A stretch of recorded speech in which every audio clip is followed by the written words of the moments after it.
Pemuda penggembala kerbau diajak nikah oleh gadis cantik kaya raya setelah 1 bulan dengan tulus merawat gadis itu saat dibegal dengan keadaan mabuk.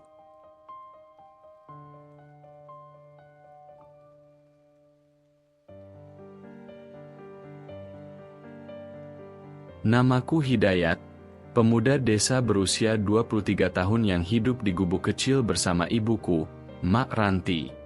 Kami hidup dari pekerjaan satu-satunya yang mampu kulakukan sejak kecil, menggembala kerbau orang kaya di desa.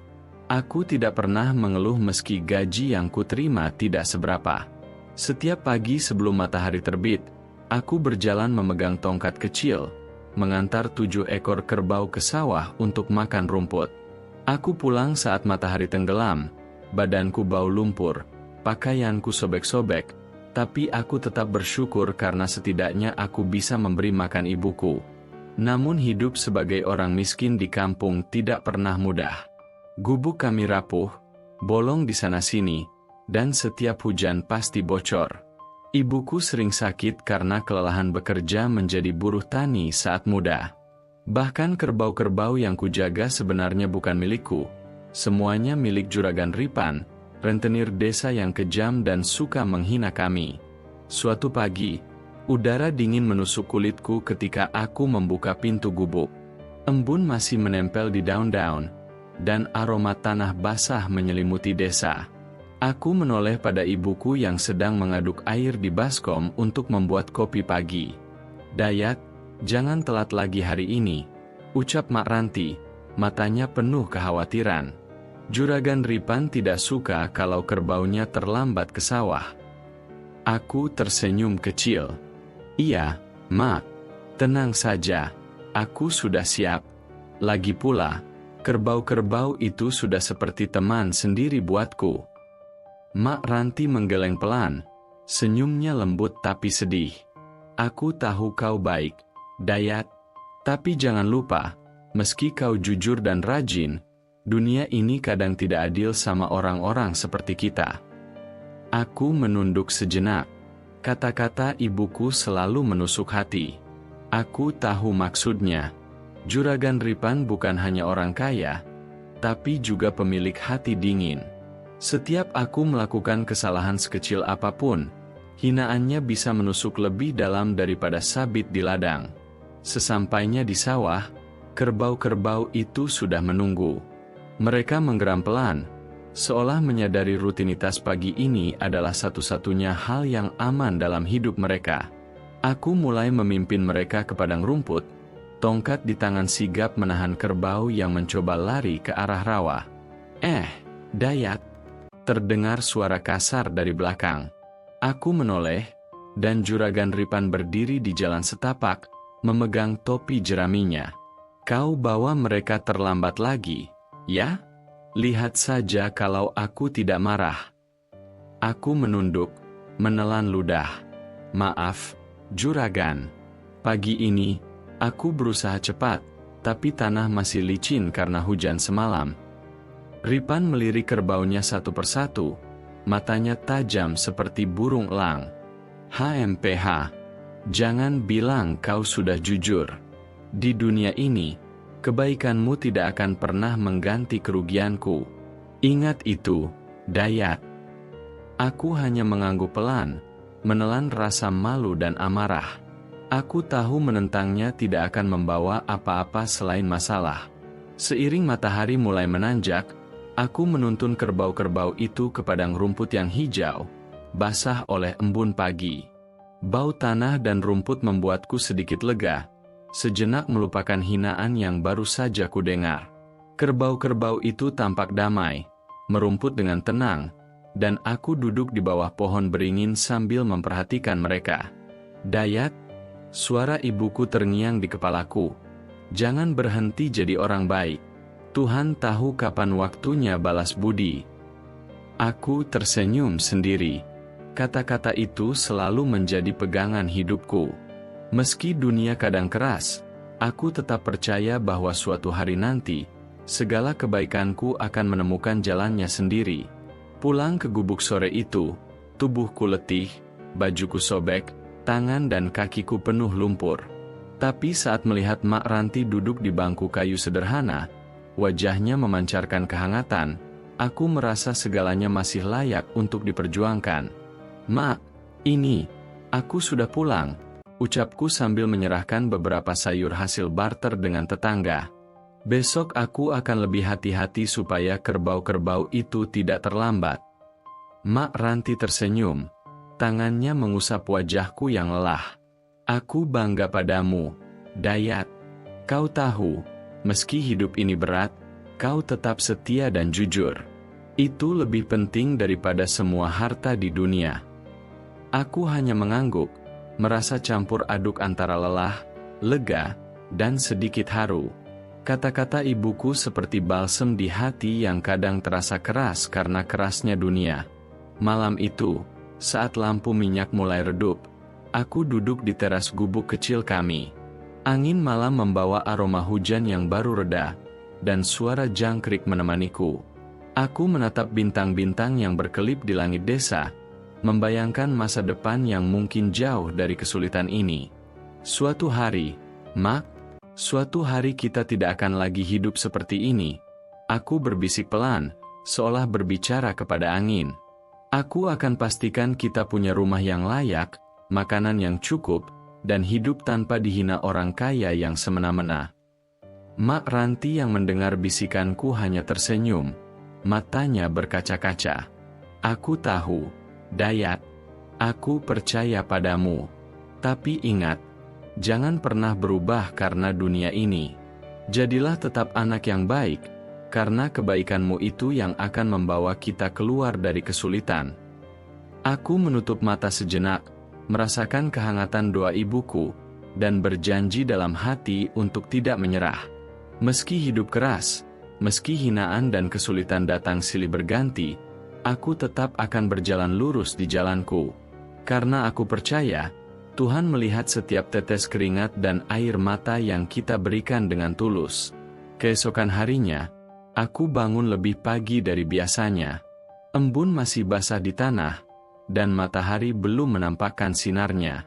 Aku mempersiapkan diri, menyisir rambut dengan tangan berlumur tanah, menyiapkan tongkat kecilku, dan memanggil kerbau-kerbau satu persatu. "Yuk, teman-teman, waktunya bekerja," ucapku sambil menepuk-nepuk punggung salah satu kerbau. Mereka menggeram lembut, seolah mengerti kata-kataku. Saat berjalan ke sawah, aku bertemu beberapa tetangga yang baru bangun. Mereka melirikku, beberapa tersenyum, beberapa hanya mengangguk. Tapi tak ada yang benar-benar memahami kerasnya hidup yang kulalui setiap hari. "Dayat, kau sungguh kuat," bisik seorang gadis kecil yang sering ikut ibunya ke sawah. "Aku ingin seperti kamu suatu hari nanti." Aku tersenyum, menepuk kepala gadis itu. "Kau juga bisa, Nak. Yang penting jangan pernah menyerah." "Kau juga bisa, Nak. Yang penting jangan pernah menyerah." Ripan, tentu saja, selalu mengintai. Ia muncul di ujung sawah, matanya menyapu kerbau-kerbau dan aku. Kali ini, aku merasakan amarahnya, tapi juga ada sedikit rasa takut yang menyelimuti. Aku tahu, kesabaranku sedang diuji. "Hari ini jangan buat aku marah, Dayat. Kalau salah sedikit saja, kau tahu apa yang terjadi," katanya dengan suara berat. Aku menunduk, menahan napas. "Iya, Juragan. Aku akan pastikan semuanya baik-baik saja." Juragan Ripan menghela napas panjang, memutar topi jeraminya di tangan, lalu meninggalkan kami. Aku menatapnya pergi, dan merasa lega sekaligus was-was. Hidup di desa memang keras, tapi aku selalu menemukan kekuatan dalam ketulusan hati dan keyakinan pada doa ibu. Ketika matahari mulai tinggi, aku berhenti sejenak, menatap padang rumput yang luas dan kerbau-kerbau yang damai merumput. Semua lelah dan hinaan yang kudapat terasa ringan sejenak. Aku menyadari, meski miskin, hidupku penuh dengan makna. Setidaknya aku bisa merawat ibuku, bisa memberi makan keluarga kecil kami, dan bisa menjaga hewan-hewan yang bergantung padaku. Dan malam itu, Sebelum tertidur di gubuk yang bocor dan rapuh, aku menatap langit gelap, mengangkat tangan kecilku seolah menadah doa. Ya Tuhan, beri aku kekuatan. Beri aku jalan untuk membuat hidup kami lebih baik. Dan tolong jangan biarkan kebaikan kami sia-sia. Aku menutup mata, merasakan tubuhku lelah, tapi hatiku penuh harapan. Aku tahu, meski jalan ke depan berat, kebaikan dan ketulusan tidak pernah pergi sia-sia.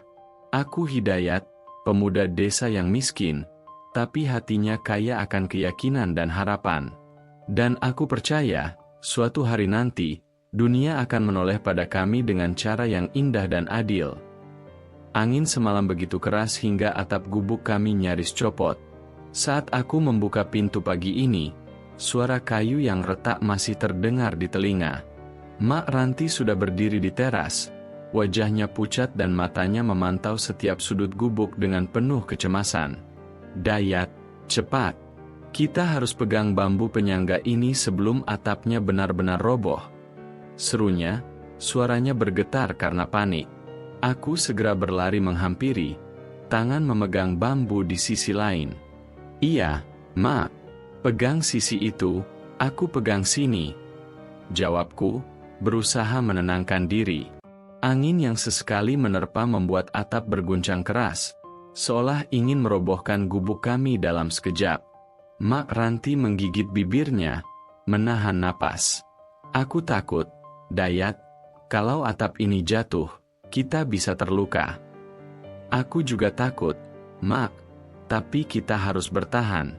Kita tidak punya pilihan lain, kataku sambil menatap papan yang retak dan bambu yang hampir patah. Kami bekerja dengan hati-hati, memegang bambu penyangga sambil mencari cara agar atap tidak roboh. Aku menoleh ke sudut gubuk, dan mata kami tertuju pada tumpukan karung goni bekas pupuk. Dayat, apa ini bisa menahan hujan lagi? Tanya ibuku ragu-ragu. Kita coba saja, Mak. Setidaknya menahan air sampai kita bisa perbaiki dengan benar. Jawabku. Aku mengangkat karung goni yang basah dan bau tanah, lalu menyerahkannya ke tangan ibuku. Mak Ranti menghela napas panjang. Baiklah, ayo kita mulai. Semoga cukup kuat menahan atap ini. Kami mulai menambal atap dengan karung goni, mengikatnya dengan tali seadanya. Setiap angin yang menerpa membuat kami menahan napas. Beberapa kali bambu penyangga bergeser, membuat tubuh kami tegang dan tangan lecet karena memegang karung dan bambu. Dayat, pegang kuat-kuat, bambu ini mulai goyah, teriak ibuku. Aku tahu, Mak, jangan lepaskan tali itu. Balasku sambil menahan sisi lain. Kami berhenti sebentar, menatap hasil kerja sementara. Atap masih rapuh, papan retak, tapi karung goni berhasil menutupi lubang-lubang paling parah. Tubuh lelah, keringat bercucuran, tapi hati sedikit lega. Mak, suatu hari nanti aku ingin kita punya rumah yang layak. Tidak seperti ini, gumamku lirih sambil menarik napas panjang. Mak Ranti menepuk punggungku, senyum tipis menghiasi wajahnya yang letih. Dayat, yang penting kita masih hidup malam ini. Kita masih punya satu sama lain. Tuhan melihat usaha kita. Kami duduk sebentar, menenangkan diri, sementara angin masih sesekali menerpa gubuk. Meski rapuh, kami berhasil menahan atap untuk sementara. Karung goni mungkin bukan solusi sempurna, tapi setidaknya memberi perlindungan dari hujan berikutnya. Besok, kita harus pikirkan lagi bagaimana memperkuat ini, kataku sambil menatap langit yang mulai cerah. Mak Ranti mengangguk, wajahnya muram tapi tegar. Ya, yang penting kita selamat malam ini. Suatu hari, semuanya akan berubah. Dayat, kita hanya perlu sabar dan terus berusaha. Aku menatap langit di atas gubuk, bintang-bintang mulai terlihat di sela awan. Angin masih bertiup kencang, tapi kami telah bertahan. Gubuk rapuh ini adalah saksi perjuangan kami, aku dan ibuku, melawan kerasnya hidup yang tak pernah berpihak pada orang miskin. Dan saat itu aku sadar, meski gubuk kami rapuh, meski kami miskin, ada satu hal yang selalu kami miliki, keberanian untuk bertahan dan cinta satu sama lain. Pagi itu sebenarnya terasa lebih tenang dibanding malam sebelumnya. Hujan memang sudah berhenti, tapi udara masih lembab, dan embun menempel di setiap daun. Aku baru saja selesai mengecek tambalan karung goni di atap gubuk ketika langkah kaki berat terdengar dari arah jalan tanah. Dayat, Dayaat, keluar lu. Suara itu membelah pagi seperti cambuk. Aku langsung tahu siapa pemiliknya. Suara kasar yang selalu membuat warga desa menunduk, Juragan Ripan. Mak Ranti yang sedang menjemur tikar di belakang gubuk terlonjak kaget. Astagfirullah, apalagi dia pagi-pagi begini, Dayat. Aku menghela napas panjang. Entahlah, Mak, biar aku keluar. Mak jangan ikut. Tapi, sudah, Mak, dia cuma cari alasan buat marah. Aku berjalan ke depan gubuk. Juragan Ripan berdiri dengan tangan di pinggang. Perut buncitnya menyembul keluar dari kemeja yang tidak dikancingkan dengan benar.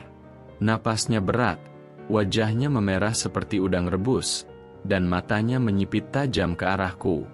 Di belakangnya, 7 ekor kerbau miliknya berdiri. Salah satunya memang terlihat lemas, diam sambil menundukkan kepala. Begitu melihatku muncul dari balik pintu, Juragan Ripan langsung menunjuk wajahku. Lu! Teriaknya keras sampai burung-burung di pohon terbang kaget. Sini! Aku melangkah mendekat perlahan. Ada apa, Juragan? Ia langsung mendorong bahuku dengan kasar.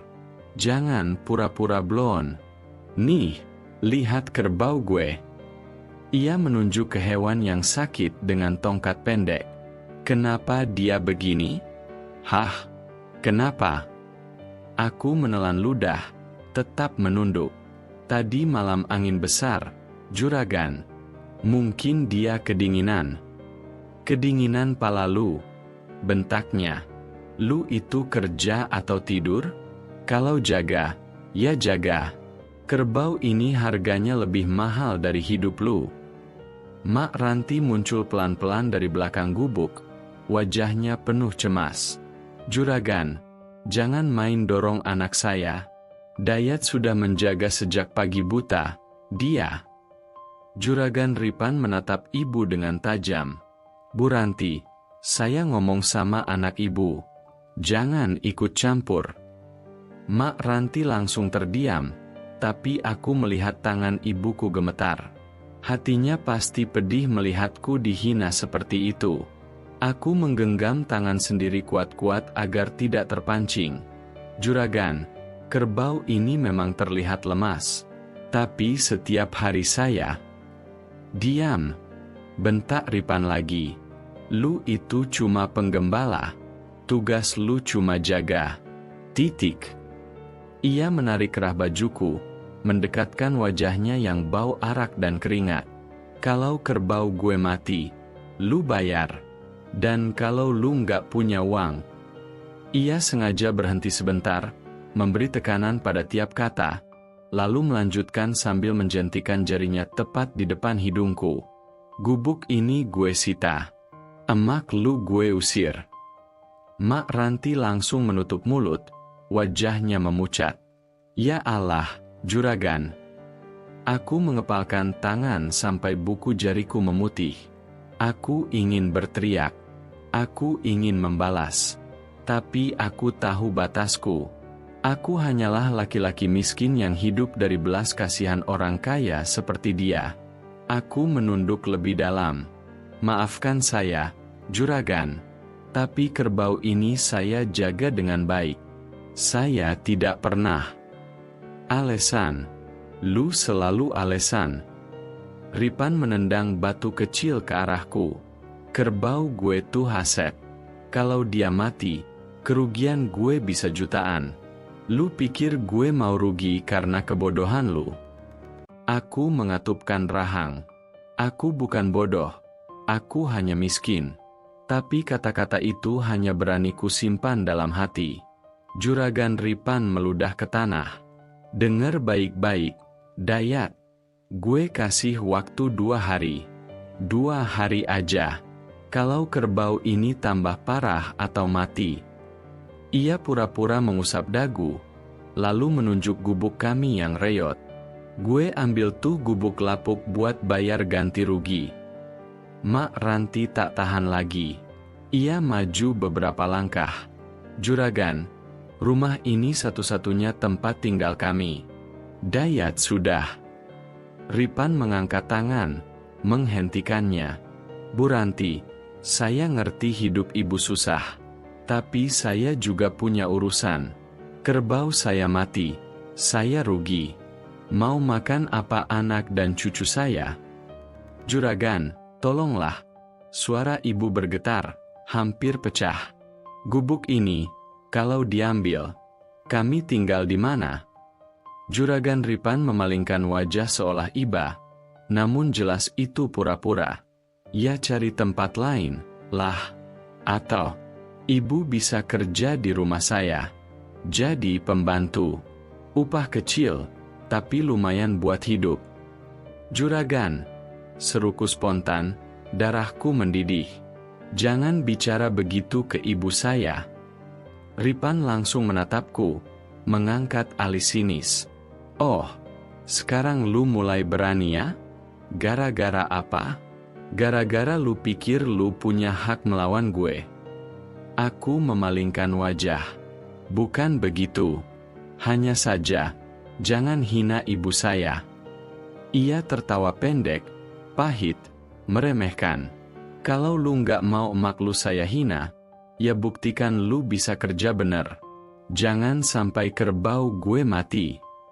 Ia menepuk pipiku keras, tidak sampai menyakitkan, tapi cukup membuatku ingin memukul balik. 2 hari, Dayat. Ingat itu. Lalu ia berbalik menuju kerbaunya, menggerutu sepanjang jalan. Mak Ranti langsung meraih lenganku begitu juragan pergi. Dayat, Dayat, bagaimana ini, nak?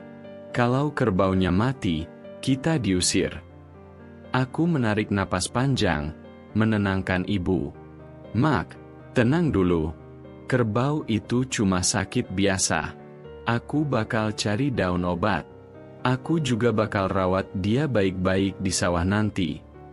Tapi juragan, Mak jangan takut.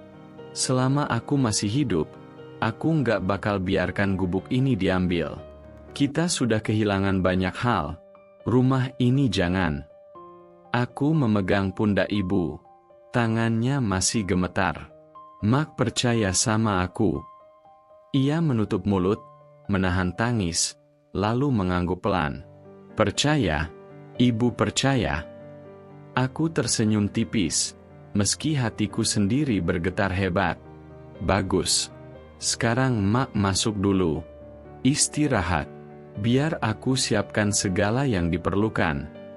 Mak Ranti masuk perlahan, tapi sebelum menutup pintu, ia menatapku lagi. Dayat, maafkan Mak. Mak enggak bisa bantu apa-apa. Aku menggeleng cepat. Mak udah cukup mendoakan. Sisanya biar aku. Pintu gubuk tertutup pelan, dan aku berdiri sendirian di depan gubuk reot itu. Angin pagi menyapu wajahku. Karung goni di atap bergoyang sedikit. Gubuk yang hampir roboh, kini terancam jadi milik orang kaya kejam itu jika aku gagal. Aku menatap kerbau yang sakit, lalu mengepalkan tangan kuat-kuat. 2 hari, gumamku. Baik, juragan, kita lihat nanti. Sore itu, langit sudah berubah jingga, memantulkan warna keemasan di permukaan sawah yang mulai mengering. Hari itu terasa lebih panjang dari biasanya. Kerbau-kerbau juragan Ripan sedang rewel, mungkin karena udara lembab setelah hujan semalam. Aku baru saja ingin mengikat tali pengikat terakhir ketika sebuah bayangan di kejauhan membuatku mengernyit. Aneh, apa itu? Gumamku sambil mencoba memfokuskan pandangan. Di tepi pematang, tepat di perbatasan sawah dan semak liar, sesuatu terlihat tidak wajar. Awalnya kupikir itu karung bekas atau pakaian yang dibuang sembarangan. Tapi setelah kulihat lagi, bentuknya seperti tubuh manusia. Degup jantungku langsung naik. "Kerbau, tunggu sini," ucapku asal, meski hewan itu tentu tak mengerti apa-apa. Aku berjalan cepat, lalu berlari. Setiap langkah seperti mendorong rasa cemas dalam dadaku. Ketika aku semakin dekat, keyakinan itu muncul. Itu memang seseorang. Seorang gadis. Ya Allah, napasku tercekat. Ia tergeletak miring.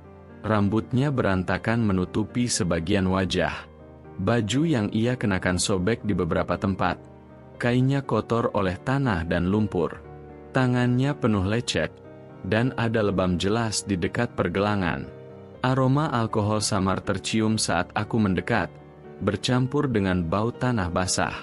"Mbak Yu, Mbak, dengar aku? Hei." Aku menepuk pelan pundaknya. Tak ada reaksi. Tubuhnya lemas, tapi dadanya masih bergerak, meski tipis. Syukurlah, setidaknya ia masih hidup. Aku memeriksa sekeliling. Sawah itu sepi, hanya suara jangkrik dan burung sore yang terdengar.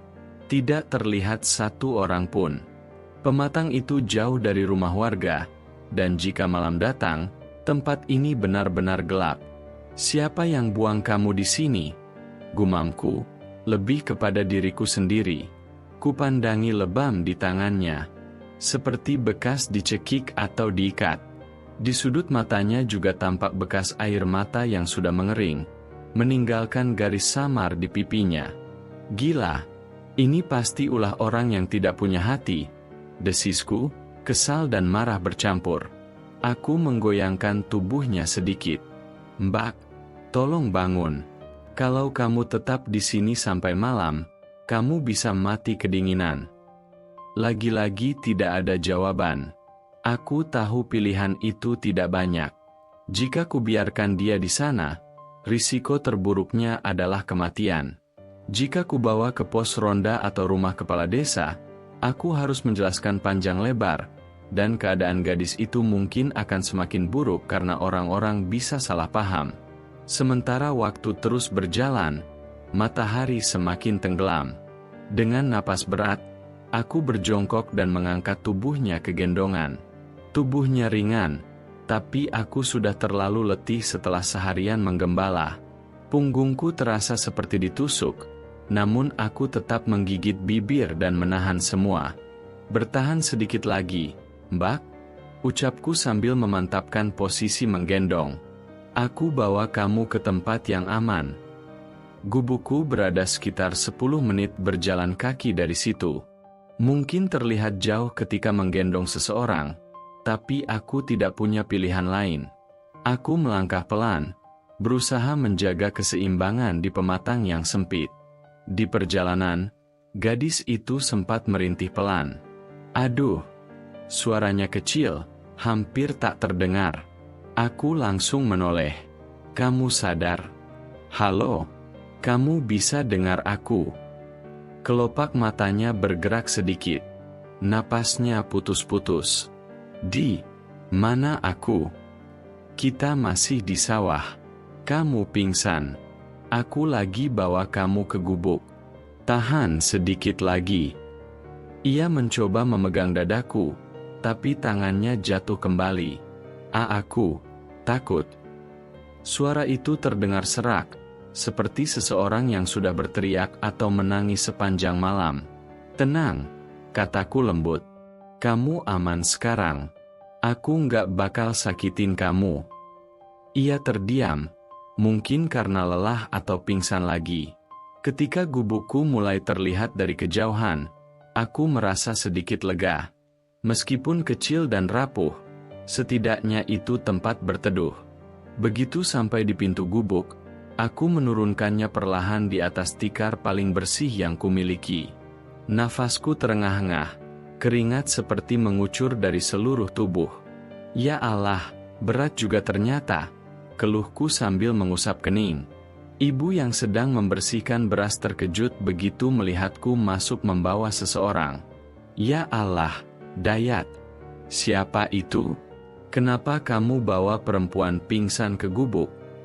Suaranya meninggi, antara kaget dan panik. Nanti dulu, Bu. Aku mengangkat tangan. Aku jelasin. Enggak, kamu jawab dulu. Siapa ini? Kenapa bajunya kotor begitu?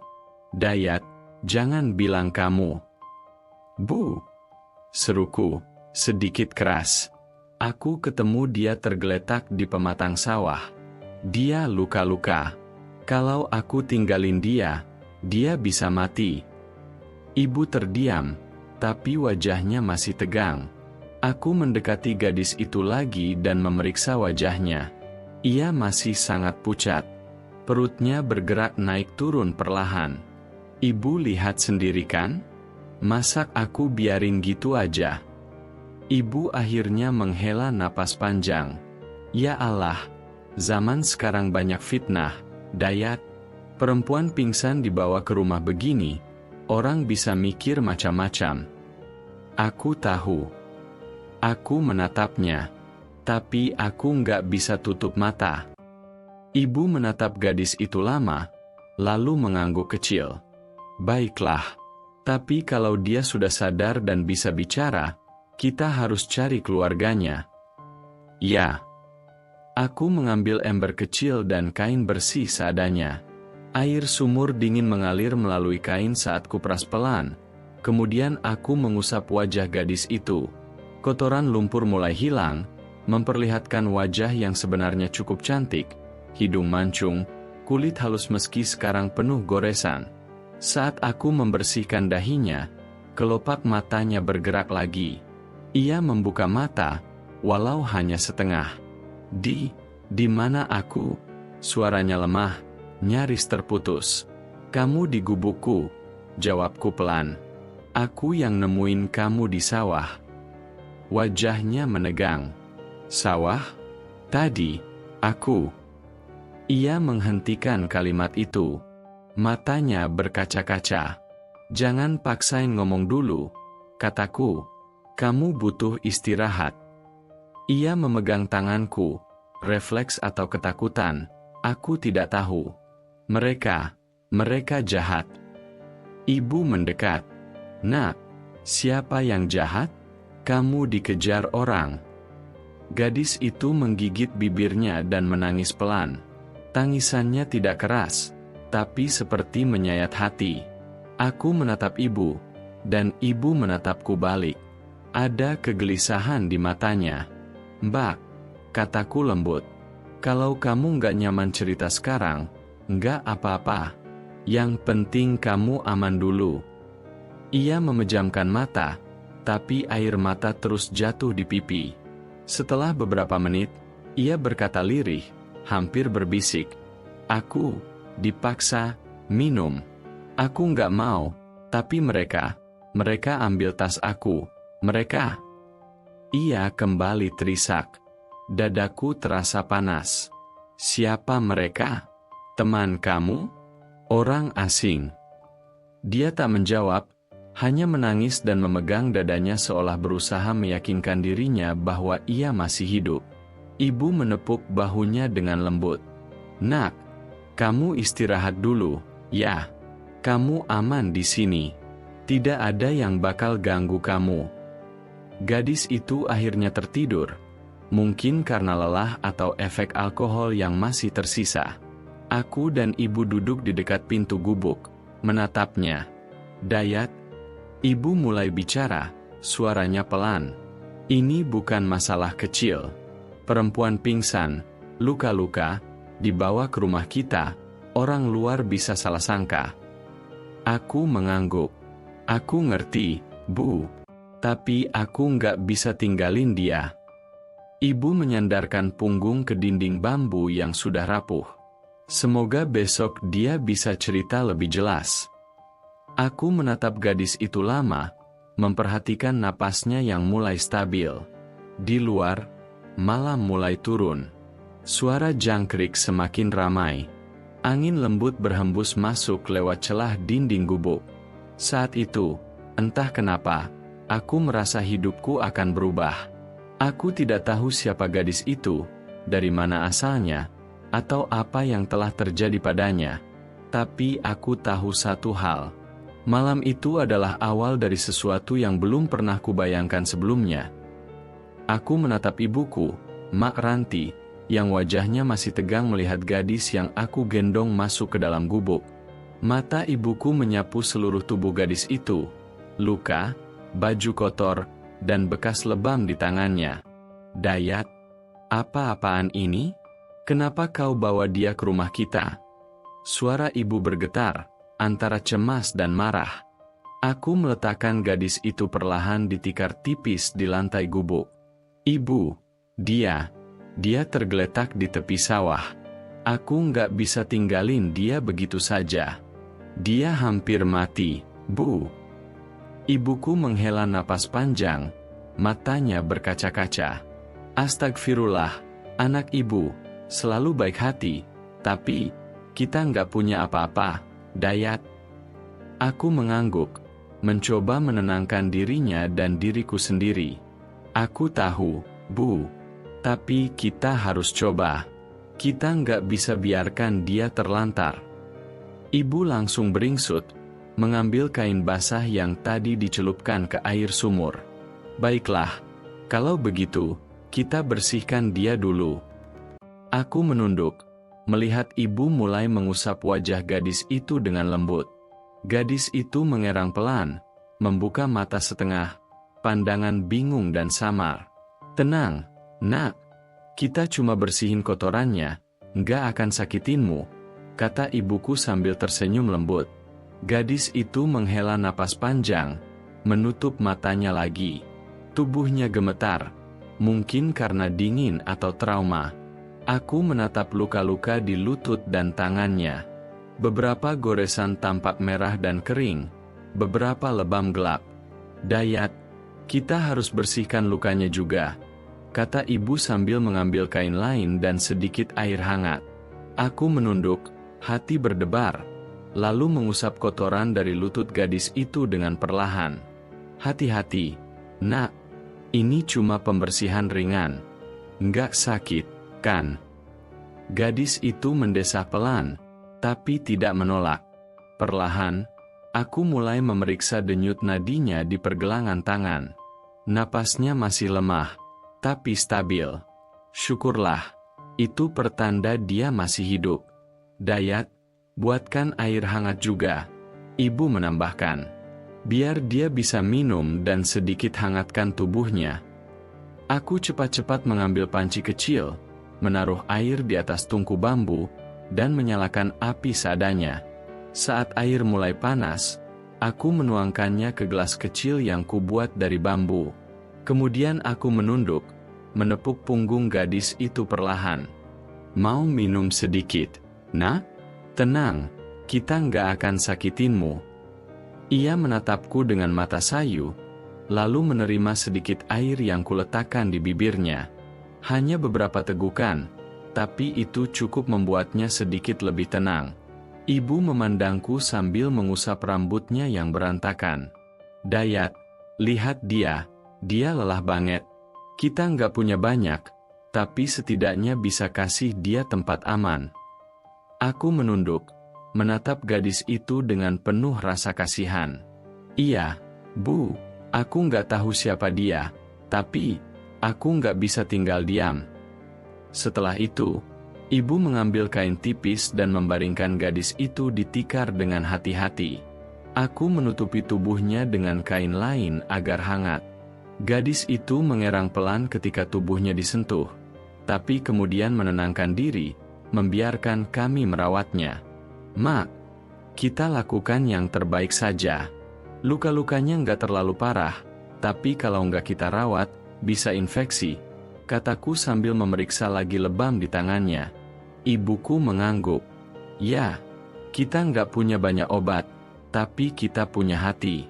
Dan itu yang paling penting sekarang. Aku menatap wajahnya yang kacau, rambutnya acak-acakan, Kulitnya penuh kotoran dan bekas lebam. Hatinya yang rapuh membuat dadaku sesak. Betapa seseorang bisa begitu menderita, hanya karena nasib buruk atau ulah orang jahat. Dayat, kau yakin ini aman? Ibu bertanya, suaranya masih ragu. Kalau ada yang datang, orang desa, mereka bisa salah paham. Aku menatap gadis itu lagi, napasnya yang mulai tenang. Mak, kita nggak bisa pura-pura tidak peduli. Yang penting sekarang, dia hidup. Sisanya, nanti kita pikirkan. Ibuku menghela napas panjang, menunduk sambil merapikan tikar. Ya, semoga dia kuat. Semoga Tuhan bantu kita. Aku menatap kedua tangan gadis itu, membayangkan penderitaan yang ia alami. Aku nggak kenal dia, Bu. Tapi aku nggak bisa biarkan dia menderita. Tidak di sini, di gubuk kita yang kecil dan miskin ini. Dayat, ibuku memegang tanganku. Aku bangga padamu. Anak ibu, walaupun hidup kita susah, tapi hatimu tetap besar. Aku tersenyum tipis, menatap gadis itu lagi. Aku cuma nggak bisa pura-pura menutup mata, Bu. Suasana di gubuk menjadi sunyi. Gadis itu tertidur perlahan, napasnya mulai stabil. Angin sore yang masuk melalui celah dinding bambu menyejukkan tubuh kami. Aku duduk di sampingnya, memandangi wajahnya yang damai untuk sesaat, merasakan rasa lega yang tak bisa kujelaskan. Meski kami miskin, meski gubuk rapuh dan tidak layak, hati kami penuh dengan tekad untuk menolong. Tidak ada obat mahal, tidak ada kasur empuk, hanya tikar tipis, kain bekas, dan tangan yang rela merawat. Tapi itu sudah cukup untuk memberi harapan. Mak, kita nggak punya apa-apa, kataku pelan. Tapi setidaknya, dia tidak sendirian. Ibuku tersenyum tipis. Ya, dan itu sudah cukup, Dayat. Tuhan melihat usaha kita. Aku menatap gadis itu sekali lagi sebelum menutup mata sejenak. Di dalam hatiku, aku berjanji, selama aku masih bisa, aku akan menjaga gadis ini, walaupun dunia ini kejam. Gubuk kami mungkin kecil, miskin, dan rapuh. Tapi malam itu, di tikar tipis yang sederhana, ada kehangatan yang lebih berharga dari rumah megah manapun. Kehangatan itu adalah kemanusiaan, hati yang rela menolong tanpa pamrih. Dan aku tahu, malam itu, hidup kami bertiga, aku, ibu, dan gadis tak dikenal ini, akan berubah selamanya. Malam itu gubuk kami terasa lebih hening dari biasanya. Hanya suara angin yang masuk melalui celah-celah bambu dan gemerisik daun di luar yang terdengar. Gadis itu tertidur lelap di tikar tipis. Tubuhnya mulai hangat sedikit setelah aku dan ibu membasuh wajahnya dan menutupi tubuhnya dengan kain. Aku duduk di sisi tikar, menatap wajahnya yang pucat tapi lebih damai sekarang. Mata kecilnya tertutup rapat, bibirnya sedikit mengerang pelan sesekali seperti masih merasakan nyeri di tubuhnya. Ibu duduk di seberangku, menunduk sambil menyulam kain bekas yang aku ambil dari gudang. Ia sesekali melirik gadis itu. Wajahnya dipenuhi campuran kekhawatiran dan kelembutan. Dayat, ibu berbisik, suaranya lembut tapi terdengar tegang. Apa kau yakin kita bisa urus dia? Lihat kondisi kita, gubuk ini sudah rapuh, persediaan makanan hampir habis. Dan besok, kau harus bawa kerbau lagi ke sawah. Aku menelan ludah, memutar uang yang tersisa di kantong. Iya, Mak. Aku tahu, tapi kita nggak bisa biarkan dia kelaparan. Dia butuh makan sekarang, bukan besok. Ibu menatapku lama, lalu mengangguk pelan. Ya Allah, anak ibu, kau selalu penuh hati. Aku menarik napas dalam, memutuskan. Besok pagi aku pergi ke pasar. Aku beli beras, telur, dan sedikit jahe. Aku bisa masak bubur hangat untuknya. Tapi Mak, uang itu sebenarnya untuk bayar utang ke Juragan Ripan. Ibu menutup mulutnya, terdiam sesaat, lalu menatapku dengan mata berkaca-kaca. Dayat, kau yakin ini keputusan yang tepat? Kalau utang itu nggak dibayar, kau tahu apa yang akan terjadi. Aku menunduk, menatap tangan sendiri yang kasar karena menggembala kerbau seharian. Aku tahu, tapi Mak, nyawa manusia lebih penting. Aku nggak bisa pilih simpan uang dan biarkan dia kelaparan. Kalau aku punya, aku akan beli semuanya sekarang juga. Ibu menghela napas panjang, menunduk lagi. Hidup ini memang keras, tapi anak ibu, hatimu tetap mulia. Aku menatap gadis itu lagi. Tubuhnya masih bergetar pelan sesekali, mungkin karena dingin atau rasa sakit. Mak, aku janji. Aku akan masak untuk dia. Aku akan pastikan dia makan. Bahkan kalau itu berarti aku harus menanggung utang lebih banyak ke Juragan Ripan, aku akan lakukan. Ibu menepuk bahuku dengan lembut. Baiklah, tapi kau harus hati-hati, Dayat. Jangan sampai dirimu ikut celaka karena kebaikanmu. Aku tersenyum tipis, tapi mata tetap waspada. Aku tahu, Mak, aku sudah dewasa sekarang, dan aku harus belajar bertanggung jawab atas pilihan sendiri. Kemudian kami berdua mulai menyiapkan sedikit air panas, meski persediaan kayu bakar terbatas. Ibu mengambil bambu kecil dan membakar beberapa serpihan kayu untuk membuat api kecil. Aku menaruh panci di atasnya, menuangkan air sumur yang masih hangat. Aroma tanah basah dan kayu bakar bercampur, memenuhi gubuk kecil kami. Dayat, kau lihat dia tidur begitu? Sepertinya sangat lelah. Mungkin karena ketakutan juga. Ibu berbisik. Aku menunduk, menatap tangan gadis itu yang terulur di samping tubuhnya. Kulitnya masih lembab karena keringat dan bekas air basuhan tadi. Iya, Ma, kita lakukan yang terbaik. Bubur hangat, dan sedikit telur. Itu sudah cukup untuk membuatnya merasa aman. Ibu tersenyum tipis, meski matanya masih berkaca-kaca. Kau memang berbeda, Dayat. Tidak semua orang mau repot untuk orang lain sepertimu. Aku menggeleng, tersenyum pahit. Tidak, Mak, ini bukan soal berbeda. Ini soal hidup atau mati. Kita hanya melakukan hal yang manusiawi. Di luar gubuk, suara malam semakin pekat. Angin lembut berhembus dari sawah, membawa aroma tanah basah dan rumput. Aku menatap gubuk kecil kami, yang reot dan rapuh, dan merasakan kenyataan bahwa kehidupan kami selalu penuh perjuangan. Tapi malam itu, aku merasa ada tujuan baru. Ada tanggung jawab yang lebih besar dari sekadar menggembala kerbau dan menahan hinaan Juragan Ripan. Aku menatap ibuku, yang menyiapkan kain bersih untuk mengelap sedikit keringat di wajah gadis itu. Mak, aku akan pergi ke pasar besok pagi. Aku akan beli bahan-bahan untuk dia. Aku janji, dia tidak akan kelaparan. Ibuku menunduk, menahan tangis. Ya Allah, anak ibu, kau benar-benar punya hati yang besar. Semoga Tuhan menjaga langkahmu besok. Aku tersenyum, meski perutku sendiri terasa mencekat karena tahu uang simpanan yang seharusnya untuk bayar utang Juragan Ripan akan habis. Tapi malam itu, rasa bersalah itu kalah oleh rasa tanggung jawab. Nyawa manusia lebih penting, Mak, kataku, menatap gadis yang masih tidur di tikar.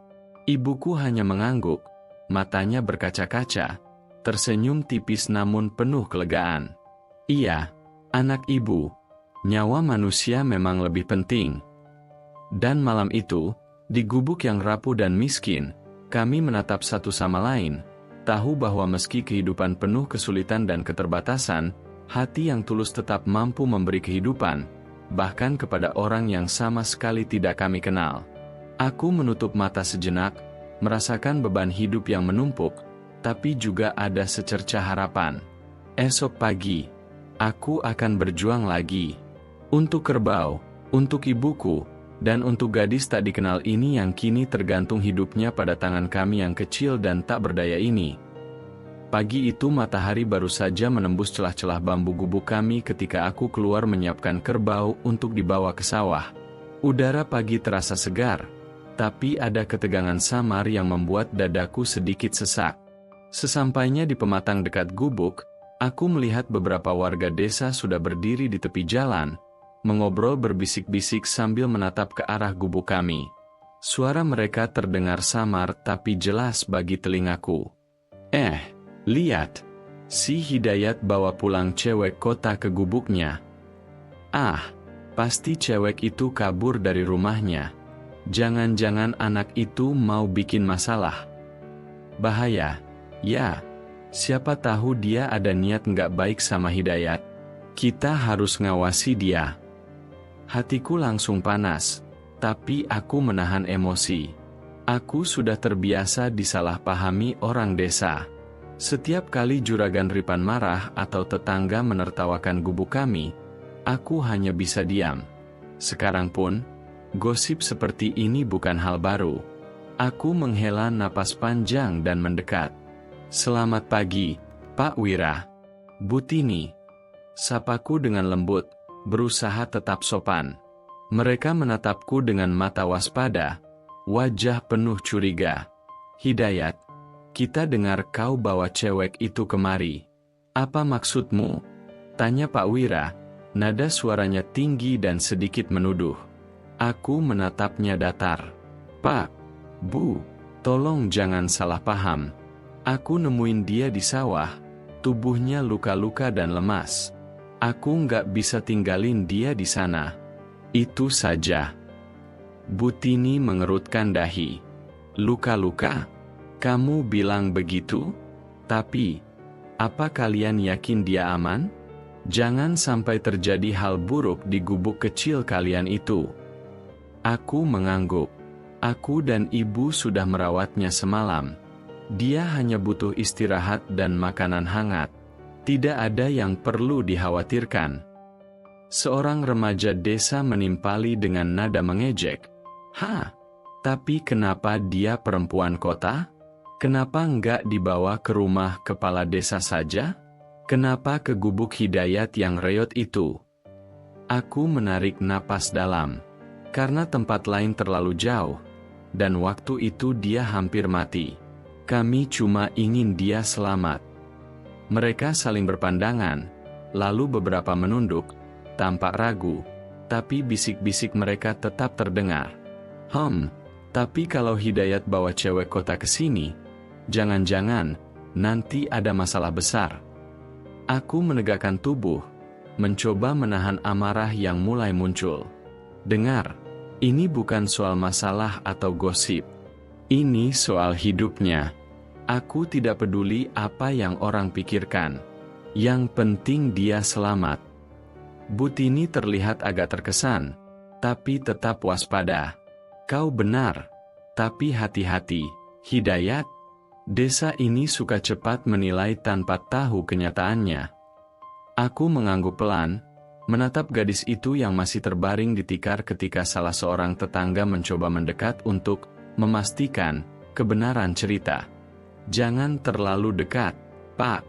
Dia sedang lelah, kataku tegas, melindungi gadis itu. Tetangga itu mundur sedikit, tapi tetap menatap tajam. Kalau begitu, semoga tidak ada masalah, Hidayat. Tapi ingat, orang desa ini cepat bergosip. Jangan sampai kau menyesal nanti. Aku menelan ludah, menyadari bahwa hidup miskin di desa memang penuh dengan pengawasan dan penilaian. Semua tindakan kecil bisa menjadi bahan gosip yang membesar. Ibu muncul dari dalam gubuk, wajahnya pucat tapi tegas. Cukup, Dayat. Mereka tidak akan mengerti. Fokus pada gadis ini saja. Yang penting, dia selamat. Sisanya, biar gosip itu lewat. Aku menatap ibu, merasakan kelegaan. Iya, Mak. Aku nggak akan membiarkan gosip menghentikan kita. Butini dan Pak Wira mulai beranjak pergi. tapi tetap melempar pandangan waspada. Beberapa tetangga masih berbisik di belakang mereka, tapi aku tak peduli. Aku tahu, tidak peduli seberapa keras orang menilai atau menuduh, hidup kami tetap harus dijalani. Setelah mereka pergi, aku menoleh ke gadis itu yang masih tidur di tikar tipis. Napasnya pelan tapi stabil. Aku tersenyum tipis. Lihat, Mak, yang penting dia aman. Kita lakukan yang benar. Ibu tersenyum, menepuk tanganku pelan. Iya, anak ibu, yang penting hati kita tetap bersih. Gosip orang tidak bisa mengubah itu. Aku menatap gadis itu lagi, merasakan campuran rasa lega dan tanggung jawab. Malam sebelumnya aku sudah merawatnya dengan segala keterbatasan. Hari ini, meski orang desa menilai dan bergosip, aku tetap akan melindungi gadis itu. Karena satu hal yang aku pahami sejak kecil, hidup sebagai orang miskin memang sulit, selalu disalahpahami, selalu dicemooh. Tapi jika kita tetap berbuat baik, setidaknya ada sesuatu yang bisa membuat hati tenang. Dan sekarang, gadis itu adalah tanggung jawab kami. Gosip desa. Biarlah mereka berkata apa saja. Yang penting bagiku, dia selamat. Aku duduk di sebelahnya, mengelus rambutnya yang masih kusut, dan berbisik pelan. Tenang, Mbak, tidak ada yang akan sakitinmu di sini. Aku dan ibu akan jaga. Ibu duduk di sisi lain, menatap kami berdua, wajahnya lelah tapi tenang. Semoga kau cepat pulih, Nak. Jangan khawatir soal gosip orang. Yang penting, hidupmu aman di sini. Aku menarik napas dalam, menatap gubuk kecil kami yang sederhana dan reot. Meski miskin, meski sering disalahpahami, malam itu ada rasa hangat yang tidak bisa dijelaskan. Rasa aman, kepedulian, dan tekad untuk melindungi. Dan aku tahu, tidak peduli seberapa keras orang menilai atau menuduh, yang penting adalah hidup yang kita jalani dengan hati yang tulus. Sore itu, cahaya matahari masuk lewat celah-celah dinding bambu, membuat gubuk kami terlihat lebih hangat dari biasanya. Aku sedang menumbuk jahe di dapur kecil, berniat membuatkan wedang agar tubuh gadis itu lebih kuat ketika tiba-tiba ku dengar suara halus, seperti helaan napas tertahan, dari arah tikar tempat ia berbaring. Aku segera menoleh. Kelopak matanya bergerak pelan, lalu terbuka setengah. Wajahnya tampak pucat, mata berkabut, seolah sedang berjuang mengingat sesuatu yang hilang. Ia menatap ke langit-langit gubuk dengan pandangan kosong, lalu tiba-tiba wajahnya tegang. Dengan susah payah ia mencoba bangun, tapi tubuhnya goyah dan hampir jatuh kembali. Aku refleks menahan bahunya. Pelan, pelan, Mbak, kamu masih lemah. Ia terkejut, tubuhnya menegang saat melihat tanganku menahan tubuhnya. Dalam sekejap, matanya membesar penuh ketakutan. Ia mundur, menggeser tubuhnya hingga punggungnya menempel pada dinding bambu. Napasnya tersengal-sengal seperti orang dikejar sesuatu. Jangan sentuh aku. Suaranya pecah. Aku mengangkat kedua tangan, menunjukkan bahwa aku tidak berniat buruk. Tenang, kamu aman di sini. Aku tidak akan sakiti kamu. Untuk beberapa detik ia hanya menatapku dengan mata ketakutan itu. Lalu perlahan-lahan ketegangan di bahunya mulai mereda. Baru setelah itu ia melihat tubuhnya sendiri. Memar ungu, goresan di lengan, luka lebam di kaki. Jemarinya bergetar hebat ketika menyentuh bekas luka di pipinya. Dan tanpa suara, air matanya mulai jatuh. Ia menangis dalam diam. Bukan tangis keras seperti orang kesakitan, tapi tangis yang paling menyesakan dada, pelan, tercekik, seperti seseorang yang sudah terlalu sering takut untuk bersuara. Aku menunduk, memberi ruang. Aku nemuin kamu di dekat sawah, kataku perlahan. Kamu pingsan, tubuhmu luka-luka. Jadi aku bawa kamu ke gubukku. Aku dan ibu cuma ingin bantu. Ia menatapku lama, Begitu lama hingga aku bisa melihat jelas rasa bingung, takut, dan syukur bercampur menjadi satu di matanya. Akhirnya, dengan suara sangat pelan, hampir seperti bisikan yang patah-patah, ia bertanya, "Ini, di mana?" "Di desaku," jawabku lembut. "Nama desanya Karanglor. Kamu aman di sini." Ia memejamkan mata sejenak, dan air mata kembali turun, membasahi pipinya. Bahu kecilnya bergetar.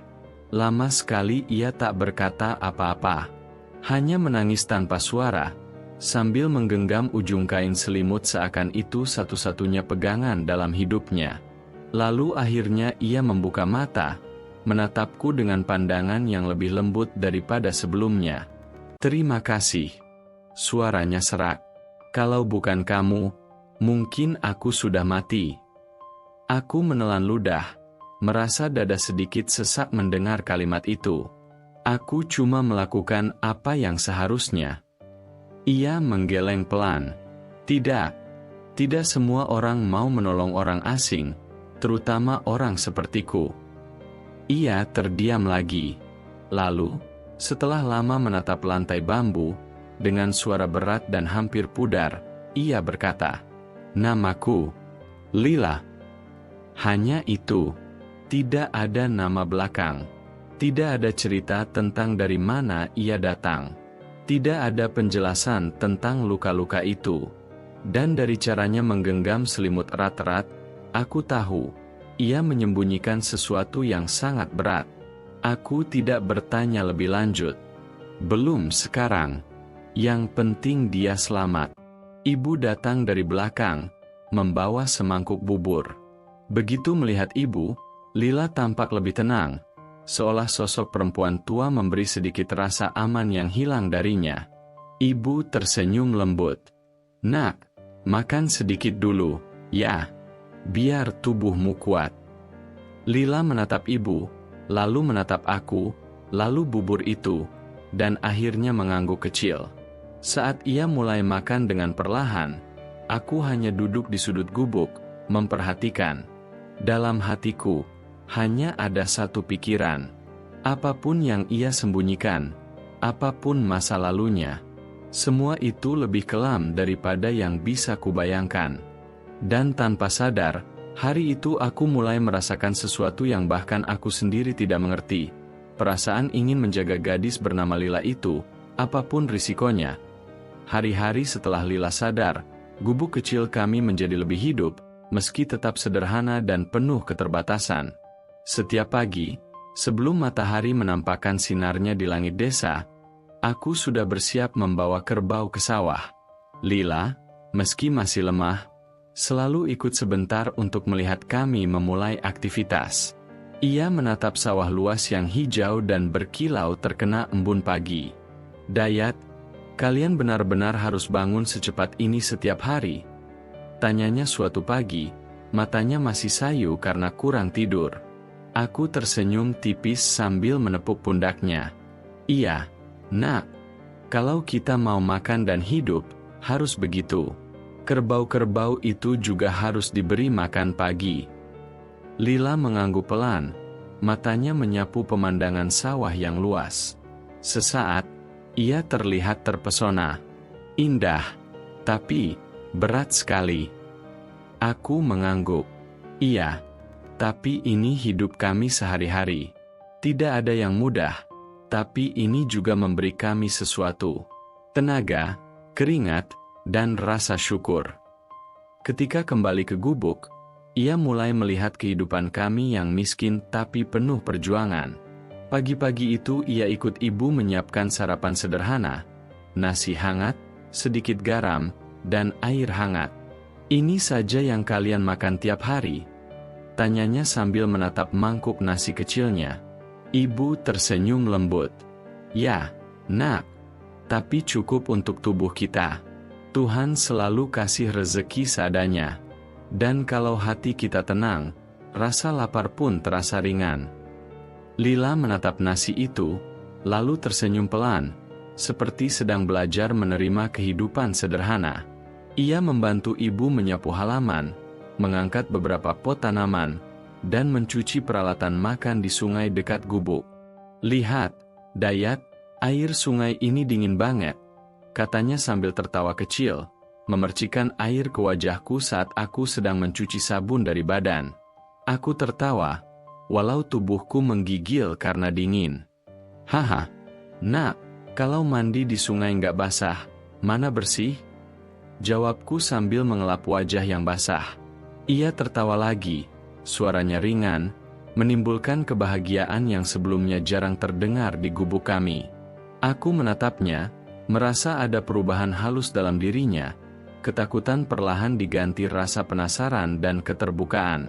Siang hari, saat terik matahari menekan, Lila belajar membantu di sawah. Ia ikut memanen padi kecil bersama ibu.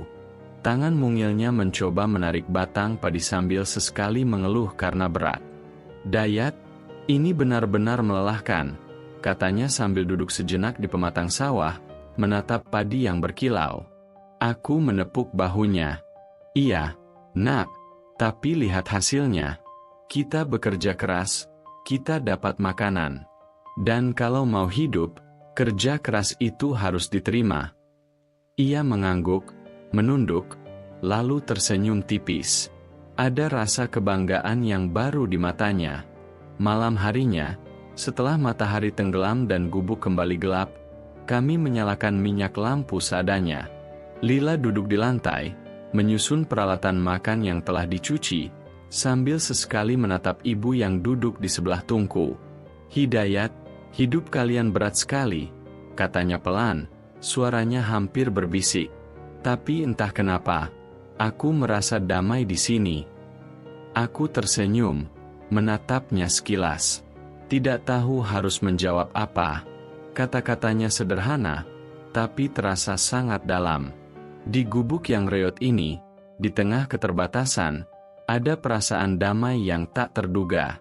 Ibu menatap kami berdua, wajahnya penuh kehangatan. "Nak, kadang yang sederhana itu justru membawa ketenangan. Tidak semua orang bisa merasakannya, tapi hati yang bersyukur selalu menemukan kedamaian." Lila menunduk, menatap tangan kecilnya yang kotor bekas mencuci, lalu tersenyum tipis.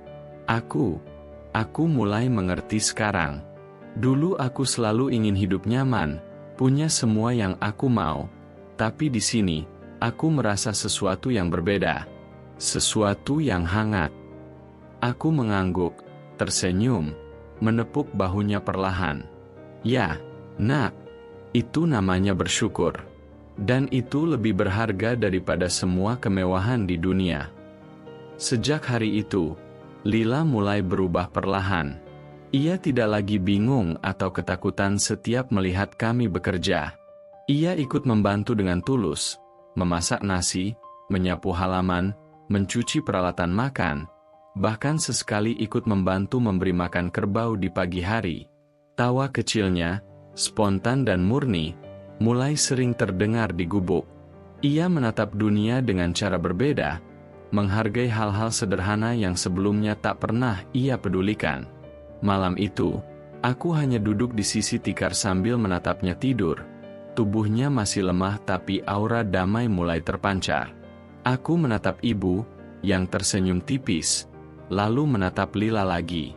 Di gubuk kecil yang reot, miskin, dan penuh perjuangan ini, hidup kami bertiga, aku, ibu, dan Lila, mulai menemukan ritme baru. Ritme yang sederhana, tapi perlahan mengajarkan satu hal, kebahagiaan bisa muncul dari kesederhanaan dan rasa syukur. Aku menarik napas dalam, memandang langit malam yang gelap tapi penuh bintang, dan merasa, sesuatu yang hangat tumbuh di hati kami. Meski gubuk kecil ini rapuh dan miskin, tapi di dalamnya ada cinta, perhatian, dan kehidupan yang mulai menemukan makna baru. Pagi itu, udara desa masih sejuk. Embun menempel di daun dan rumput, dan aroma tanah basah masih menyelimuti gubuk kecil kami. Aku sedang membersihkan kandang kerbau, sementara ibu menyiapkan sarapan sederhana di dalam gubuk. Lila duduk di tikar, mengenakan baju bersih yang kami cuci semalam. Matanya masih sembab karena menangis malam sebelumnya. Tiba-tiba, dari jalan kecil yang biasanya sepi, terdengar suara mobil. Bunyi mesin mewah itu memecah kesunyian pagi. Aku mengangkat kepala, penasaran. Sebuah mobil hitam besar berhenti persis di depan gubuk kami. Dari dalamnya turun sepasang pria dan wanita berpakaian rapi, tampak kaya, dan wajah mereka penuh kecemasan. "Mama, Papa." Lila tiba-tiba berdiri, suaranya tercekat saat melihat mereka. Aku menatap mereka dengan heran. Wanita itu berlari menghampiri Lila, memeluknya erat. Air mata mengalir deras dari pipinya. "Lila, di mana kamu selama ini? Kami mencari kemana-mana." Wanita itu terisak, menatap gadis yang kini berdiri di depan gubuk reot kami. Pria yang ikut turun dari mobil, mengenakan setelan hitam rapi, juga menangis sambil memeluk anaknya. "Lila, jangan pernah pergi begitu lagi. Kami khawatir setengah mati." Aku mundur sejenak, tak percaya dengan pemandangan itu.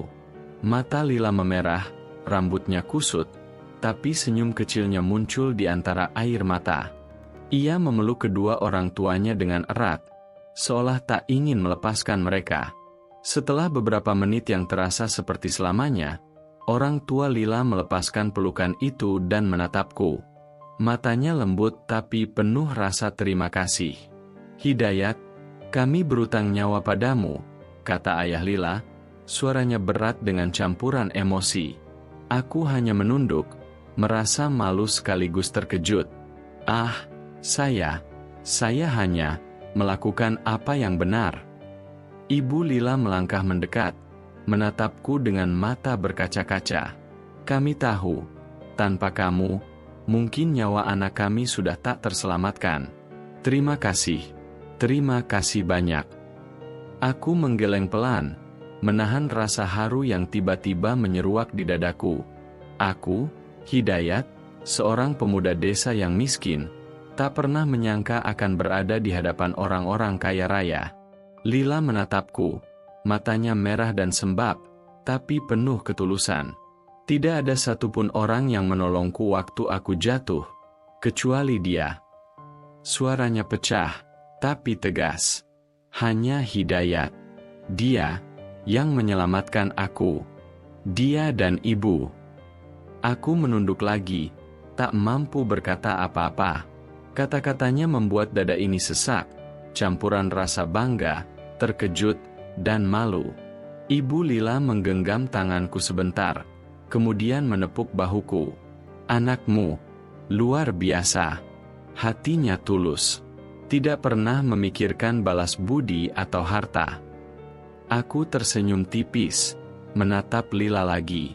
Gadis itu, yang dulu hanya tampak lemah dan bingung, kini berdiri tegak. Wajahnya masih basah oleh air mata tapi penuh rasa syukur. Ayah Lila menatapku panjang. "Hidayat, kami ingin melakukan sesuatu untukmu. Apapun yang kau perlukan, jangan segan katakan." Aku menolak dengan sopan. "Tidak, saya hanya melakukan yang benar. Tidak butuh apapun. Lila selamat, itu sudah cukup." Ibu tersenyum pelan, lalu menatap Lila. "Nak, kau beruntung. Ada orang baik yang menolongmu. Jangan lupa itu." Lila menunduk, matanya berkaca-kaca. "Aku tidak akan pernah lupa. Hidayat, Mak Ranti. Terima kasih, sungguh." Aku hanya tersenyum, menepuk pundaknya dengan lembut. "Yang penting kamu aman sekarang. Itu saja." Orang tua Lila menatap gubuk kecil ini dengan campuran takjub dan prihatin. Tidak menyangka, anak kami yang biasanya hidup di dunia mewah, bisa selamat di tangan orang desa yang sederhana ini. Aku menatap gubuk kami, atapnya yang bocor, dindingnya yang reot, dan tanah yang dipenuhi lumpur. Gubuk ini miskin, tapi malam itu, gubuk kecil kami terasa seperti benteng kehidupan, tempat sebuah nyawa diselamatkan. Lila menatapku lagi, dan dengan suara bergetar tapi mantap, ia berkata, Hidayat, aku berhutang hidup padamu. Kalau suatu saat kau butuh bantuan, aku akan ada. Aku tersenyum tipis, menunduk. Jangan pikirkan itu dulu. Yang penting sekarang kamu pulih. Itu saja. Orang tua Lila menariknya perlahan, dan aku hanya menatap mereka pergi ke mobil. Gadis yang dulu asing dan terlantar, kini kembali ke dunia yang berbeda, dunia kaya raya yang sebelumnya tak pernah ku kenal. Dan aku, Hidayat, seorang pemuda desa miskin, tetap berdiri di gubuk reot ini, merasakan sesuatu yang aneh, campuran kebahagiaan karena nyawa Lila terselamatkan, sekaligus kehilangan karena gadis itu akan pergi dari hidup kami. Tapi sebelum mereka benar-benar pergi, Lila menoleh sekali lagi, tersenyum lemah, dan melambaikan tangan. Sampai jumpa, Hidayat, sampai jumpa, Mak Ranti. Aku mengangkat tangan, menatap mereka meninggalkan gubuk kecil kami, sambil menyadari satu hal yang tak bisa hilang dari hati, kebaikan yang tulus, tidak peduli miskin atau kaya, selalu punya kekuatan untuk menyelamatkan hidup seseorang. Dan malam itu, di gubuk reot kami, aku duduk menatap langit desa yang tenang, merasa lega, sekaligus hampa. Lila selamat, dan dunia kami, meski miskin, telah membuat perbedaan yang tak ternilai. Pagi itu udara desa terasa hangat meski matahari belum sepenuhnya meninggi. Aku sedang menyiapkan sarapan sederhana untuk ibu, seperti biasa, nasi hangat dengan sedikit sayur dan garam. Tapi suasana pagi kali ini berbeda. Sebuah mobil mewah masih terparkir di jalan kecil dekat gubuk kami, dan orang tua Lila sudah menunggu di depan gubuk, wajah mereka serius tapi ramah. Ayah Lila melangkah maju, menatapku langsung dengan mata yang sulit disembunyikan rasa terima kasihnya. Hidayat, kami ingin membalas kebaikanmu, katanya, suaranya tegas namun hangat. Berapapun utang keluargamu, kami lunasi sekarang. Aku menatapnya, terkejut sekaligus malu. Tubuhku seakan kaku, suara sulit keluar. Tidak, saya tidak bisa menerima, itu terlalu banyak, itu bukan karena saya, jawabku terbata-bata. Ibu menatapku, wajahnya penuh perhatian, tapi aku tahu ia juga merasakan beratnya situasi. Aku menunduk, tak mampu menatap langsung ayah Lila. Tiba-tiba, Lila melangkah maju, matanya masih merah bekas menangis, tapi penuh keyakinan. Ia menggenggam tanganku, erat. Dayat, dengarkan aku. Suaranya lembut tapi tegas. Kamu sudah menyelamatkanku tanpa pamrih. Biarkan aku melakukan hal yang sama. Ini bukan soal uang, ini soal rasa terima kasih. Aku menelan ludah, jantung berdebar. Kata-katanya menembus dada, membuat semua rasa malu dan gengsi sedikit mencair.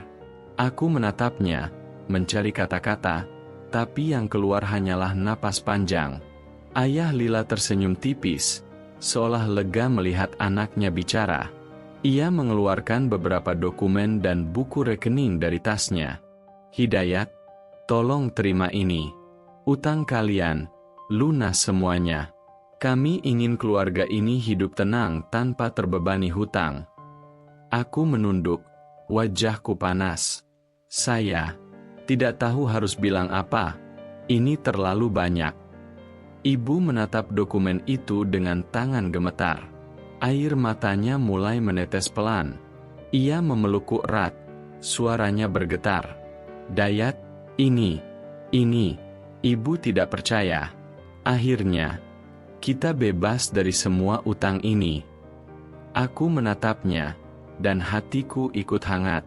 Selama bertahun-tahun, ibu bekerja keras, menahan sakit dan lelah, selalu tersenyum meski hidup penuh kesusahan. Sekarang, dengan satu keputusan sederhana dari keluarga Lila, beban itu hilang. Lila tersenyum kecil, masih menggenggam tanganku. Dayat, lihat, tidak ada lagi utang. Kamu dan ibu bisa hidup tenang sekarang. Aku menggeleng, masih malu, tapi perlahan tersenyum. Aku tidak tahu bagaimana harus membalas semua ini. Tapi, terima kasih, Lila. Terima kasih sudah peduli begitu. Ia mengangguk, matanya berkaca-kaca.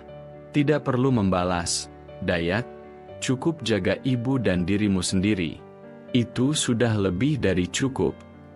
Ayah Lila melangkah mendekat, menepuk bahuku dengan lembut. Hidayat, hati yang tulus seperti milikmu jarang ditemukan. Kami ingin kau tahu, dunia ini tidak selalu kejam. Ada yang menghargai kebaikanmu. Aku tersenyum tipis, menunduk. Terima kasih, Pak. Saya hanya melakukan yang seharusnya. Ibu duduk di tikar, masih memelukku, air matanya terus menetes. Dayat, aku bangga padamu. Kau selalu melakukan yang benar, meski hidup kita sulit. Tapi lihat sekarang, kebaikanmu dibalas. Lila menarik napas panjang, menatapku lembut. Dayat, aku ingin kau tahu, bukan hanya karena utang lunas, tapi karena aku ingin kau tahu, bahwa kebaikanmu tidak sia-sia. Aku menunduk, kata-kata tak keluar. Hanya ada rasa hangat di dada, campuran lega, haru, dan kekaguman pada gadis yang kini duduk di hadapanku, penuh ketulusan. Ayah Lila menyerahkan beberapa amplop berisi dokumen pembayaran utang dan sedikit uang tunai, sambil tersenyum. Ini simbolis, Hidayat. Semua utang keluarga ini hilang sekarang. Gunakan untuk kebutuhan kalian, untuk memperbaiki gubuk, atau apapun yang kalian perlukan. Aku menatap amplop itu, lalu menatap ibu. Ia tersenyum lebar, walau matanya basah oleh air mata. Dayat, ini seperti mimpi, tapi nyata. Tuhan akhirnya memberi kita jalan. Aku memeluk ibu lebih erat, merasakan hangatnya tubuhnya dan kelegaan yang mengalir dari hatinya. Malam itu, di gubuk kecil yang dulu rapuh dan penuh beban, ada kebahagiaan yang luar biasa. Lila tersenyum padaku. Dayat, lihat, semua beres. Tidak ada yang perlu kamu khawatirkan lagi. Aku mengangguk, tersenyum tipis. Iya, terima kasih, Lila, dan terima kasih, Pak, Bu. Kalian telah meringankan beban kami yang bertahun-tahun. Ibu menepuk bahuku sekali lagi, menatapku penuh haru. Dayat, malam ini kita tidur dengan lega. Dunia ini, meski keras, kadang memberi hadiah untuk orang yang tulus. Aku menatap Lila, gadis yang nyawanya aku selamatkan, yang kini juga membalas kebaikan kami dengan cara yang tak pernah kubayangkan. Dan malam itu, di gubuk reot kami yang kini terasa lebih ringan, aku tahu satu hal, kebaikan tulus, meski lahir dari orang miskin, bisa mengubah hidup orang lain, dan suatu hari, balasannya bisa datang dari arah yang tak terduga. Aku menarik napas panjang, memandang keluar jendela gubuk yang sederhana. Lampu-lampu desa berkedip-kedip di kejauhan. Hati ini terasa hangat, damai, dan penuh harapan baru. Ibuku masih memelukku. Lila duduk di tikar dengan senyum lembut. Dan aku, Hidayat, pemuda desa yang dulu hanya menggembala kerbau, kini merasa beban hidup kami terangkat, dan ada rasa syukur yang begitu mendalam. Pagi itu, gubuk kecil kami terasa berbeda. Udara desa segar, tapi hatiku sedikit tegang. Aku tahu Juragan Ripan pasti akan datang lagi. Kali ini mungkin untuk menagih sesuatu yang ia anggap masih menjadi haknya. Tapi setelah beberapa hari utang keluarga lunas, aku merasa sedikit lega. Beban yang menekan selama bertahun-tahun akhirnya mulai menghilang. Tak lama, dari kejauhan terdengar suara langkah cepat dan teriakan keras. Juragan Ripan datang, diiringi 2 orang anak buahnya. Matanya tajam, mulutnya mengerucut, dan wajahnya penuh kemarahan. "Dayat!" teriaknya ketika melihatku di halaman gubuk. "Kau pikir dengan uang orang kaya itu, kau bisa bebas dari gue begitu saja?" Aku berdiri tegak, menatapnya tanpa rasa takut. Kali ini, aku tak lagi merasa terancam.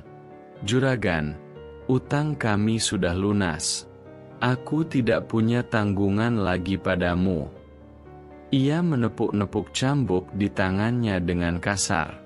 "Lunas? Kau pikir gue percaya begitu aja?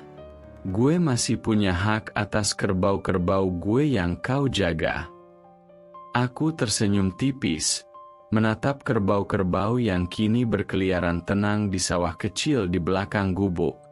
"Mereka kembali milikmu, Juragan. Tapi kau tidak bisa menyandera mereka lagi. Itu sudah salah." Juragan Ripan menatapku dengan mata menyala-nyala. "Kali ini lu beruntung, Dayat. Tapi jangan kira gue bakal diam begitu aja kalau ada kesempatan lain." Aku menunduk pelan, tapi tidak gentar. "Yang penting sekarang aku bebas dari ancamanmu, Juragan. Itu sudah cukup." Anak buah juragan membawa beberapa kerbau yang sempat disandera, menyerahkannya satu persatu. Mereka tampak lelah, tapi aku tahu ini kemenangan kecil bagi kami. Lila yang kebetulan berdiri di samping ibu, menatapku dengan mata berbinar. "Dayat, kau berhasil. Kerbau-kerbau itu kembali, dan kalian bebas," katanya sambil tersenyum. Aku hanya mengangguk, tersenyum tipis. "Iya, Lila, yang penting kita aman sekarang. Itu lebih berarti daripada semua kerbau di dunia ini." Ibu menepuk bahuku lembut, matanya bersinar karena lega. "Dayat, akhirnya, kita tidak lagi hidup di bawah bayang-bayang Juragan Ripan. Tuhan benar-benar menolong kita." Juragan Ripan, setelah menyerahkan kerbau-kerbau itu, menatapku sekali lagi dengan tatapan tajam, lalu berbalik dan pergi meninggalkan gubuk kami. Tanpa kata-kata lagi, hanya langkah cepatnya dan suara geramnya yang memudar di kejauhan. Aku menatap gubuk, kerbau-kerbau yang bebas berkeliaran, dan kemudian menatap ibu serta Lila. Hati ini terasa ringan. Semua ancaman dan tekanan yang selama bertahun-tahun menghimpit kini hilang, digantikan rasa lega dan kebebasan. Lila tersenyum, dan aku tahu dia ikut merasakan kemenangan ini. "Dayat, lihat, kalian tidak lagi takut pada siapapun." Aku menunduk, tersenyum tipis, menepuk kepala salah satu kerbau. "Ya, yang penting kita bisa hidup tenang sekarang. Tidak ada lagi ancaman, tidak ada lagi utang, tidak ada yang bisa menekan kita." Ibu menarik napas panjang, tersenyum hangat, lalu menatapku. "Dayat, malam ini kita tidur dengan hati tenang. Semua jerih payahmu, semua kesabaranmu, akhirnya membuahkan hasil." Aku mengangguk pelan, menatap mata ibu, lalu menatap Lila. Gadis yang dulu tergeletak di sawah kini berdiri di sampingku, menatapku penuh rasa hormat dan kagum. Malam itu, di gubuk kecil yang reot tapi kini terasa aman, aku menyadari satu hal: kebebasan dan kedamaian yang kita raih lebih berharga daripada harta atau kekuasaan. Dan begitu Juragan Ripan hilang di kejauhan, aku hanya tersenyum, merasakan angin pagi yang sejuk, dan menatap kerbau-kerbau yang bebas. Bebas, sama seperti hati kami sekarang. Matahari sore mulai condong ke barat, menyinari sawah dengan cahaya keemasan yang hangat. Aku sedang menuntun kerbau ke pematang sawah, seperti biasa, ketika langkah lembut terdengar di belakangku. Dayat, suara itu lembut, nyaris tak terdengar oleh angin yang berdesir. Aku menoleh, dan di sana berdiri Lila. Bajunya bersih, rambutnya tertata rapi, tapi matanya memancarkan sesuatu yang membuatku terhenti seketika. Aku menatapnya, hati berdebar. Lila, kau belum kembali ke kota? Tanyaku, nada suaraku serak tanpa kusadari. Ia tersenyum tipis, melangkah mendekat, dan menghela napas panjang. Aku ingin bicara denganmu, Dayat. Hanya kita berdua di sini. Aku menunduk, menepuk kerbau yang tengah merumput, mencoba menenangkan diri. Tentu, apa yang ingin kau katakan? Lila menghela napas lagi, matanya menatapku dalam-dalam, menembus setiap lapisan rasa di hati ini. Dayat, aku tidak akan lupa kamu, katanya pelan tapi tegas. Sederhana atau tidak, miskin atau tidak, kamu laki-laki paling tulus yang pernah kutemui.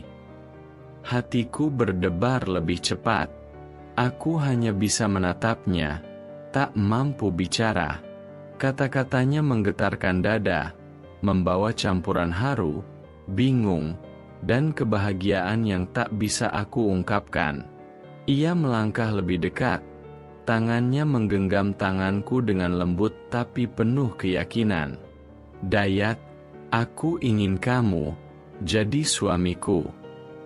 Dunia seakan berhenti sejenak.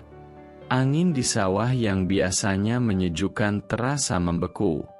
Burung-burung yang beterbangan pun seolah menahan geraknya. Aku seorang gembala miskin yang tidur di gubuk bocor, yang selama ini hanya tahu hidup dari kerja keras dan ketulusan hati, dilamar oleh gadis kaya yang hidupnya sempurna. Aku menelan ludah, lidah terasa keluh. Kata-kata yang seharusnya keluar, mengucapkan rasa senang atau bingung, terhenti di tenggorokan. Tubuhku gemetar, jantungku berdetak kencang.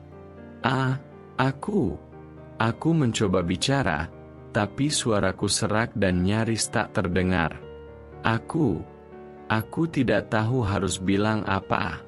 Lila, ini luar biasa. Lila tersenyum, sedikit menunduk, lalu menatapku lagi dengan tatapan penuh harap. Dayat, aku serius. Aku tidak ingin kehilanganmu, bukan hanya karena kau menyelamatkanku, tapi karena aku melihat hatimu. Hatimu tulus, sabar, dan penuh kebaikan. Aku ingin hidup bersamamu. Air mataku mulai menetes, tak mampu kutahan lagi. Hati ini campur aduk, bahagia, terkejut, dan terharu.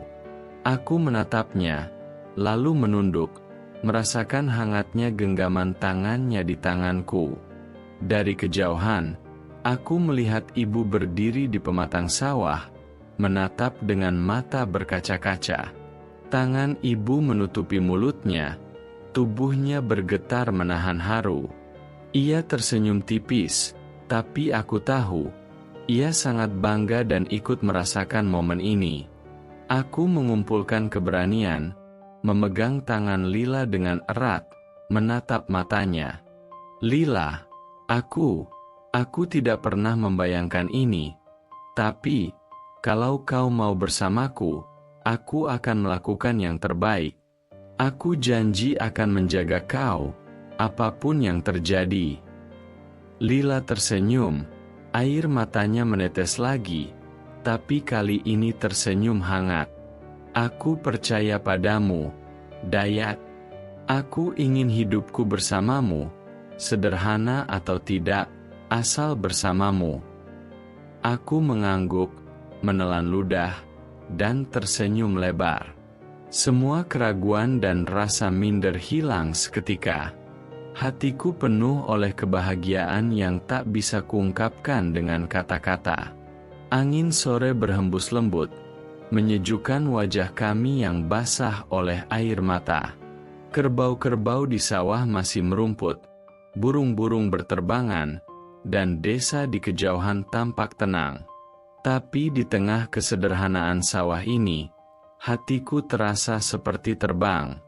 Aku menatap Lila lagi, tersenyum penuh cinta. Kalau begitu, kita mulai hidup baru bersama, kataku pelan, tapi yakin.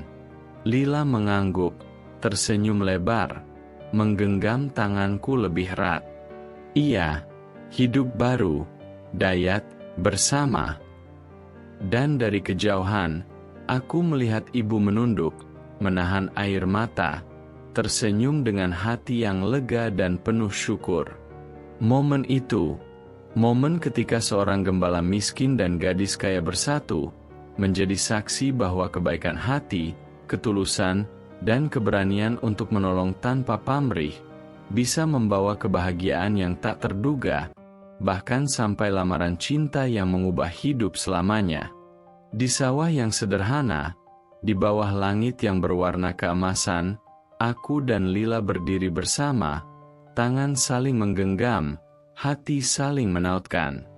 Dan aku tahu, hidup kami akan berbeda dari hari itu, tapi satu hal pasti, cinta tulus tidak mengenal kasta, kekayaan, atau status. Ia lahir dari hati beberapa bulan berlalu setelah peristiwa itu. Hidupku berubah drastis, tapi tidak serta-merta membuatku lupa akan asal-usulku. Aku pindah ke rumah keluarga Lila, rumah megah yang dulunya terasa seperti dunia lain bagiku. Setiap sudutnya bersih, mewah, dan rapi, sesuatu yang dulu hanya bisa kulihat dari kejauhan. Namun, Lila selalu memastikan aku tetap menjadi diriku sendiri. Dayat, kau tidak harus berubah hanya karena aku, katanya suatu sore ketika aku mencoba mengenakan jas mahal yang diberikan ayahnya. Aku jatuh cinta padamu bukan karena pakaianmu, tapi karena hatimu. Aku tersenyum tipis, wajahku masih canggung dengan jas itu. Aku takut nanti kehilangan diriku sendiri, Lila. Takut aku berubah jadi orang lain. Ia menggenggam tanganku, mata lembutnya menatap dalam. Tidak, Dayat, kau tetap sama. Kau tetap tulus, sederhana, dan jujur. Itu yang membuatku mencintaimu. Hari-hari berikutnya, aku belajar banyak hal. Aku belajar etika, sopan santun, dan cara berinteraksi di lingkungan yang berbeda dengan desa. Aku belajar menjadi mandiri, mengatur waktu, dan memahami cara kerja sebuah perusahaan besar. Semua dibimbing oleh ayah Lila dan beberapa mentor yang sabar. Di sisi lain, aku tetap memegang prinsip hidupku. Aku tetap bangun pagi, menyiapkan sarapan sederhana, kadang membantu ibu Lila memasak, dan selalu mengingat nilai yang diajarkan ibuku, jujur dan tulus. Walau lingkungan sekitarku berubah, hatiku tetap sederhana. Suatu sore, saat kami duduk di balkon rumah besar itu, menatap matahari yang perlahan tenggelam, Lila menoleh padaku sambil tersenyum. Dayat, aku ingin kau tahu sesuatu. Aku menatapnya, penasaran. Apa itu, Lila? Ia menunduk sebentar, lalu menatapku dalam-dalam. Aku jatuh cinta padamu bukan karena kau menolongku, bukan karena kau kaya sekarang, tapi karena kebaikanmu, bahkan saat hidupmu paling susah. Saat itu, kau tidak punya apa-apa, tapi hatimu penuh kebaikan. Itulah yang membuatku ingin bersamamu. Aku menelan ludah, perasaan haru membuncah. Lila, aku tidak pernah menyangka, aku hanya melakukan apa yang kupikir benar. Tapi, kau mengatakan hal itu padaku. Aku sangat bersyukur. Ia tersenyum, lalu memelukku erat.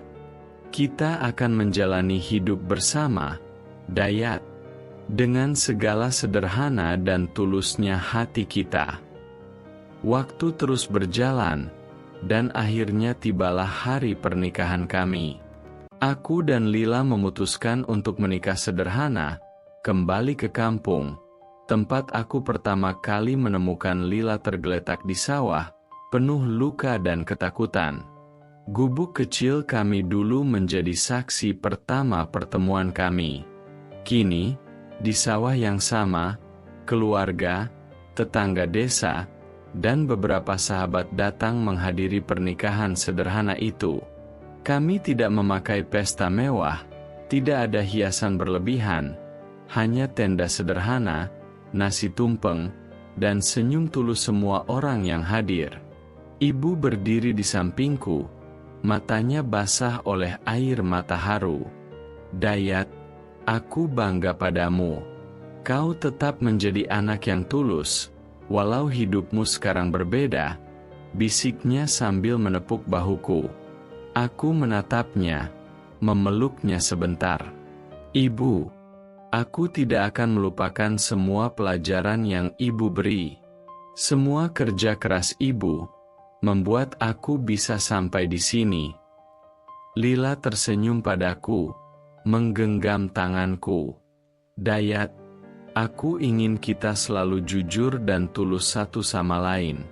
Itu yang membuat kita sampai di sini, dan itu yang akan menjaga kita selamanya. Aku mengangguk, menatap wajahnya yang berseri. Iya, Lila, kita akan jalani hidup ini dengan hati tulus, apapun yang terjadi. Dan di tengah sawah yang dulu penuh dengan luka dan ketakutan, kini berdiri dua manusia yang saling mencintai, disaksikan matahari yang hangat, burung-burung yang berkicau, dan angin desa yang lembut. Aku, Hidayat, pemuda desa yang tidur di gubuk bocor dan menggembala kerbau orang kaya, kini menemukan kebahagiaan yang tidak pernah terbayangkan. Lila, gadis kota yang dulu tak berdaya, kini menjadi istriku, sahabatku, dan partner hidupku. Aku menatap sawah, menatap langit jingga, dan tersenyum. Satu hal yang aku percaya tetap benar hingga kini, ketulusan orang miskin yang dilakukan tanpa pamrih, kadang justru menjadi pintu menuju kebahagiaan yang tidak pernah disangka. Di gubuk kecil hati kami, di kampung yang sederhana, aku merasa damai. Semua luka, semua perjuangan, semua kesedihan, kini berbuah kebahagiaan yang tulus dan abadi. Dan aku tahu, tidak peduli seberapa keras dunia menekan, seberapa miskin atau sederhana hidup seseorang, ketulusan akan selalu menemukan jalannya. Aku menatap Lila, menggenggam tangannya, tersenyum, dan berbisik dalam hati, "Terima kasih, Tuhan, atas semua kebaikan yang Engkau beri. Terima kasih karena aku masih bisa menjadi Hidayat yang sederhana, jujur, dan tulus, dan menemukan cinta sejati di tengah kehidupan yang dulu berat." Dan Lila tersenyum padaku. Mata kami bertemu dalam diam yang penuh makna. Dua hati yang bertemu karena takdir, ketulusan, dan keberanian untuk menolong tanpa pamrih, kini menyatu dalam ikatan yang tidak akan pernah terpisahkan.